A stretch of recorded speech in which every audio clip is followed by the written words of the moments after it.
ladies first.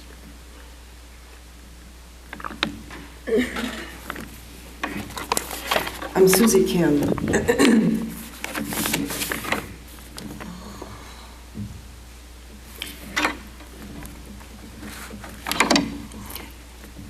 As an undergraduate student at Cornell in the late 60s, I saw Colin around school like everyone else, but I didn't know him. Around 1970, I moved into a beautiful apartment. It was white, with long hall and small French balcony overlooking the gorge above Colin's apartment.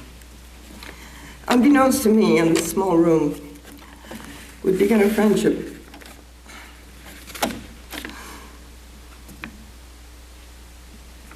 That would last over 30 years.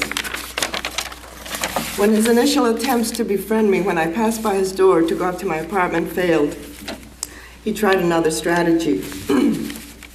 One day he said to me he thought I should borrow a few items from him for my apartment. A small, round Carrara marble table with a couple of bentwood chairs. I think he'd try this on Barbara, too. 2 or 3 Kazakh rugs, along with some 18th century engravings for the hall. An elaborate metal Art Nouveau lamp that I didn't like, and a Turkish fox fur throw for my bed. It was this transaction that set up a communication and a journey that was to continue almost until the present day.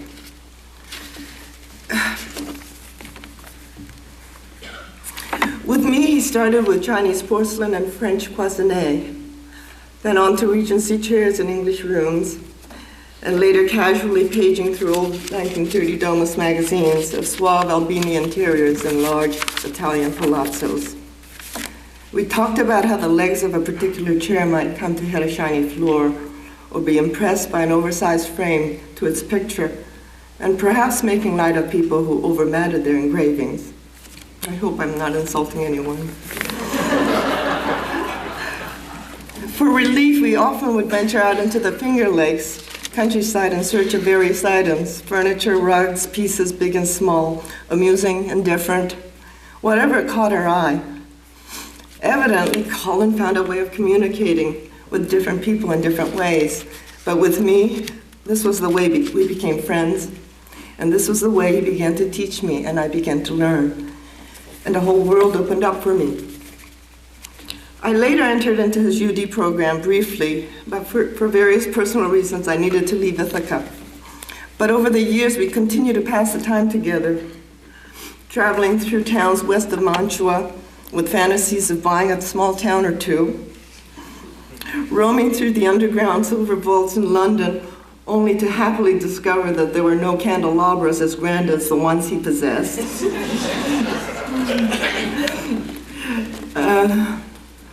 Discussing, for instance, the machismo of Rome versus the ephemeral qualities of Siena. Gradually, I came to understand that those few first items he had presented me years before in that little room were part of a larger story with a larger role in the world. All of this was for Colin a way of intervening with me, a way for him to take me to a special place.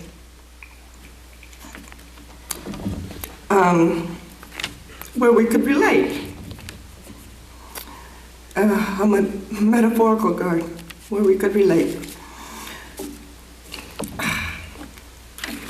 Anyway, Colin knew I needed pictures to become interested enough to read. So his last letter, August, not last, but his bulk material that came August 19th, 1996, came with this bit of seduction on yellow Xerox paper.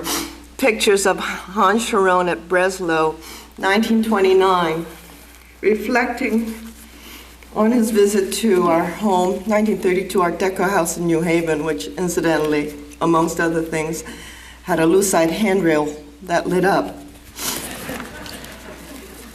A notice of 1580 Gonzaga towns west of Mantua, remembering perhaps our past trip to that part of Italy, but perhaps also showing off to me that instant cities were not anything new. an article on the avant-garde relating to I don't know what other than our mutual distaste of those who call themselves AG. And a picture of a beautiful Regency brass-mounted display cabinet from the White House with questions and comments as to why it might be for sale and who needed the money. And also comments that said such folks as Betty Ford, Rosalind Carter, Barbara Bush would not have had a clue to its acceptability. After Colin became ill this past year, I brought to him what were to be my last gifts, not necessarily important pieces, but only to amuse him and for me to intervene. 2 ceramic dogs that I think he liked very much, that I miraculously found in the gift shop of the hospital. 2 rather silly French Art Deco lamps that he did not like at all and asked me to remove.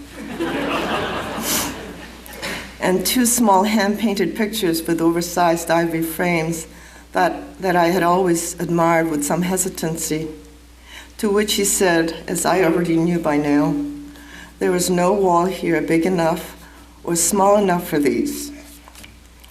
We both liked them, but neither of us knew what to do with them in that room. This was to be the last time I really talked to Colin.